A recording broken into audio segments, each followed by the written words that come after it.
Hello, Druid Nation. So the PTR is now out a few days, and I've been doing some testing on the Druid for the different setups and builds, so you don't have to go through the PTR hell. Before we go further into that, I just want to say one thing. I think a lot of people are demotivated with seeing how the Season 12 is going to shape, and the season powers and everything. So I just want to say before that, for the people who haven't probably played PTR, it's every season like that. Season 11, Season 10, PTR was also quite bad, and everyone was like, it's going to be an awful season. And at the end, Season 10 and Season 11 were great seasons. I mean, the sanctification, RNG, yeah, some like it, some don't like it, but generally they were good seasons. And also the player numbers are showing it, or actually seasons that the community did like. Most of them, actually, at least. So yeah, let's start. First, I want to go back into the Season 11. What were the strongest builds? We had a Pulverized tier, and the Pulverized Druid doing somewhere 125, 126s, being S plus tier, followed by Companion and Cataclysm. Some websites don't list Cataclysm as a S tier. I do consider it as a S tier with the right sanctifications, especially with the Furor and Behemoth Brawler. And the Double Metal Heart. It's quite a glass cannon. It would not be stronger than Pulverized, so I think no one really put that much effort into trying how far it goes, because it was really tough to get the sanctification for the items, as we all know. But it's for sure a S tier build, I consider, in Season 11. Then we have the A tier builds. I also think that the A tier builds are probably stronger than a Pit 100, could do something or 110. But again, we didn't really try them. I guess at least the basic skills setups, there was not really many sanctifications you could get for them. So like the Earth Spike is probably weak. I don't know about the Flash Render, but I think with Boulder being core skill and also Landslide, they probably somewhere around also tier 110. So I've done tested some setups for the next season in the PTR, and the strongest setup is obviously gonna be Pulverize again. Yeah. But here we have a big description between Pulverize and the other builds. Pulverize, I did 118, 119 is possible with the internal gear in Season 12 without the season powers even. So 120 is possible, probably with the season powers, especially with the Feast Rampage, having that as a GA is a 1.25 multiplier. We say every pit tier or every tower tier is like 33% more life. So with fishing perfect gear, 120 should be possible. Then the discrepancy is between the next tiers we have. We just have an A tier to jump. I don't see a jump for an S tier build. And I've tried Earthspike, Companion, and Cataclysm. I gotta say, I'm really bad with Companion. I never play Companion. But I tried different setups with Wolves and Ravens, and I was really struggling doing a Pit 100. So take that with a grain of salt. So I did leave a space empty in the A tier. Maybe Companion is A tier, and I just suck at playing Companion. But for sure, Cataclysm is dropping massively down to B tier, not even being able to do a Pit 100. And Earthspike with the now season powers giving you attack speed. You're easily reaching your cap 1, and then you go into cap 2 having quite a lot of attack speed. So actually, that Pit 100 with it, really scuff gear. So somewhere around 100 to 105 is possible with Earthspike. If anyone loves Earthspike, it's a good season to play it, but like you still will struggle with all the new season content, especially the hordes with butchers. So it's just a fun build, but it's not really end game build. You can't do because the blood seagulls and all the blood stuff that's coming is counted as a torment 5, and it's not strong enough. None of the druid builds besides Pulverize is actually strong enough to clear the hordes. So yeah, for notice, we'll go first see the Pulverize setup, or first some runs, and then I'm going to show you the setup. So here we see the Pulverize doing a Pit 117. This is my Eternal Gear copied into the PTR, so no boss powers. And I'm doing 117 easily. It's actually first try run. I didn't fish or anything. The boss could have been actually 8 or 7 minute summon, but I had to backtrack in the quite bad map, so it's only like 6-minute boss summon. So speed it up a little bit. You can see like the boss is doable easily in 3 minutes, I think it took. Then you gotta consider this season you need to put a lot of points into toughness, because you see also the 118 year progression is actually twice above the progression bar. I don't like the map. The elites and especially yellows are always staying in the back. The ranged, you don't want really ranged mobs for Pulverize. And so yeah, so as you see, 118 is quite possible with the setup. This is a setup I'm playing. It's quite close to the setup we had from last season, nothing new to it. For the end push, you don't want to play Temerity. You're also playing Half Edition. You want the Rampage, crit chance, or attack speed. You gotta see what you're missing. So, like, usually I'm always missing, like, I don't know, 10% attack speed to cap my attack speed. So when you just go hit, the first hit you do, you have the attack speed. And if you keep on hitting mobs, you're keeping the attack speed. So you're like capped at attack speed, you cap the crit chance. You gotta see what you're missing. We are playing the same setup. The gloves also with Grizzly Restoration and Rapid Beast. For the pants, I'm playing Stormshifter. Probably people will say like T-Wield Swirl is 1.2 damage. Why don't we play T-Wield Swirls? So the maps is quite easy. If you even consider having really high ranks, saying you get 3% per rank on your Pulverize, that's still with the Grizzly Rage a 1.3 multiplier, while T-Wield was giving you 1.2. On the other hand, you're able to play Guzzler with this. And the benefit of playing Guzzler with the Stormshifter is you can still go into potion capacity. You just spam 4 potions down, or is it 5, so you have the max 1.2 multiplier on your Guzzler, and it's still capable of using potions in the run. You're having way more tankiness, you're having the same damage, and yeah, so I'm probably, for me, Stormshifter is a better call here, even considering the lowest levels on your Pulverize with the Guzzler and with the Grizzly Rage itself. It's still more damage. I mean, it's really small.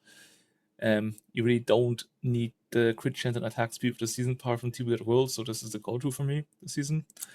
On a boost at a small change, I'm going for Healing Receive now, because as you can see, I'm going for Life on Hit on gloves and on the ring. Because the season is really tough. I mean, we don't have the season power that we had last season giving us toughness, so you do need toughness.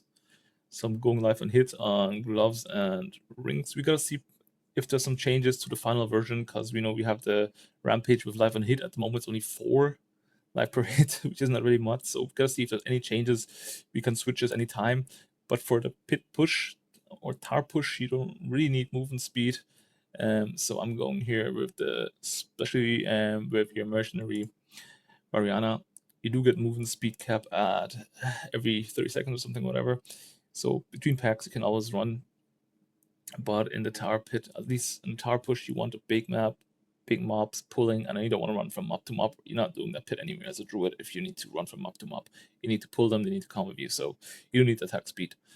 So I'm going full Hing Receive now on the boots, and obviously in the last season, the Rotting Lightbringer with GA Willpower and 600%. With Starless Sky is going to be the game changer. This one probably is going to be the same.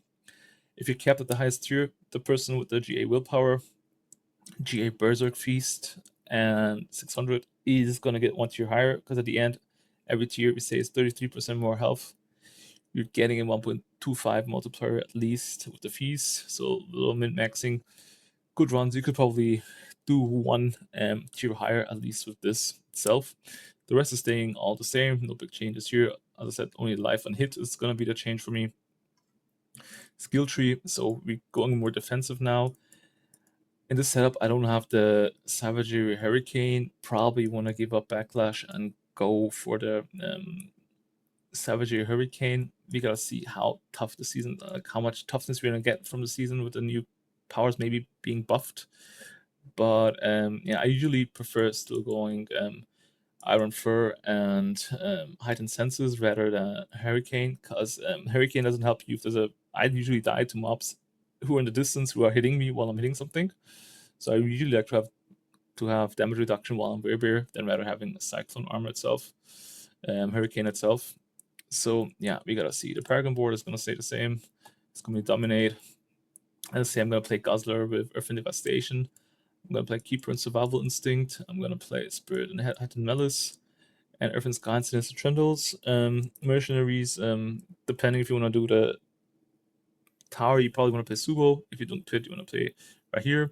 And Reinforcement Variana still for the attack speed. We gotta see if your attack speed capped anyway, and if you might switch this out, but still the movement speed and unstoppable is still really great. I don't think there's much other you can do, but we gotta see about that. So this is the Pulverize route. I'm gonna link the build in the video, so you can see. Maybe, as I said, take a grain of salt. This is the state of PTR right now. there might be a lot of changes. So this is what I'm thinking right now is the best setup for the Druid.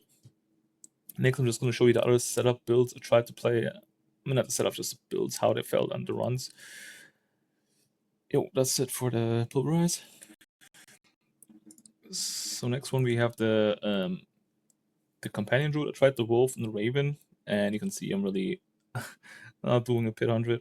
But I have to say this with a grain of salt. I've never played Companion Druid before, besides leveling. I'm not a fan of it, so I'm not really the one to go for Companion Druid.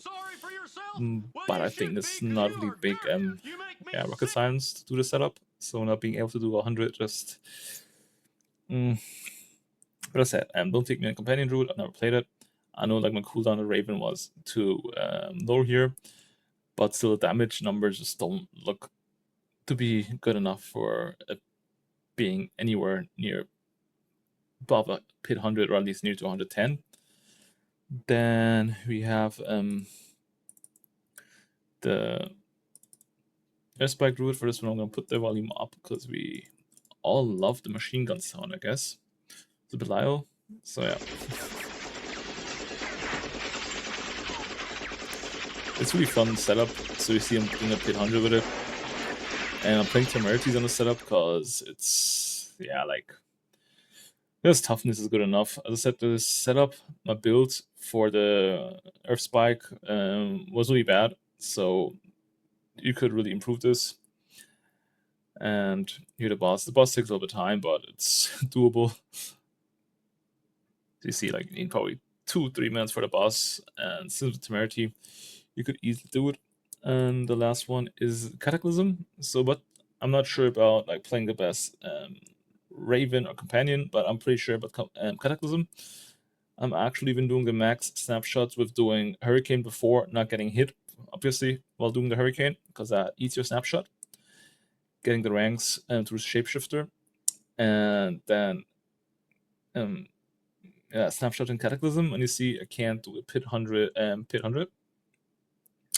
and also the hordes with the butchers, it's not possible. So if you're considering doing Cataclysm, going into the bloody hordes, whatever you want to call them, so take it, as I said, with a grain of salt. We don't know if it's gonna get buffed or nerfed. The horde, maybe at this state you can't do the Cataclysm for the butcher hordes. It's not possible. There's just one hand handling me. I guess it's still okay for doing like Undercity content, normal Nightmare, and Outside, obviously, but you can't do the Butcher Horde with it. You can do a Nightblood Nightmare dungeon with it. The Butchers here aren't that tanky, but you need to do the snapshot right. You can't just do the snapshot. Just do the Cataclysm without snapshot even there. So for the blood content, Cataclysm does not seem to be the way to farm. So actually for the Horde, do the blood and the Butcher Horde, you do need to play Pulverize. Probably with a shockwave aspect. So yeah, that's it for the video, and it's gonna be another season Pulverize. I know, like, that's one of the reasons most people don't feel like playing Druid at this point. But calling out for class variety is also for me. I'm scared because builders on in the past, when you say one build variety, they'll just hit the nerf hammer and the strongest build the class has. Pulverize is legit the only build you can play the season with to do the end game content. There is no other build you can do like the Butcher Hordes with. And so yeah, I'm always scared to say I'm on build by rarity because they're just gonna nerf Pulverize. Pulverize is probably gonna be the third strongest class out there because the barbs, at least I know we're doing the double melted heart for the Hotas, so that'll be gone. So I think Pulverize Horde and Druid is still gonna be one of the strongest classes with Pulverize, but the gap between the Pulverize and other setups this season is huger than any season before. I have the feeling. It's big mass. There are not even any other S tier builds on the Druid right now. So yeah, it's all depressing right now, I know, but there are really good things coming with the DLC, complete changes to the class setup, and I really hope we can get new Druid setups. I'm a huge fan of Nature Fury, and I hope there will be some setups we can play with Nature Fury again. So we'll see about that. And even if it all looks depressing right now, it's always a state of the PTR. It's always been like this every season with the PTR. So give it time. Don't make your opinion right now. I'm pretty sure Blizzard will still do some changes to the end version of the season 12. Season 11 and season 10 were just a blast. I think Season 12, even if it's a filler season, Blizzard is still going to add content to it. And I guess we're all looking forward to the DLC. If you liked the video and I went through all the way of testing this PTR stuff, I would love a like and a follow.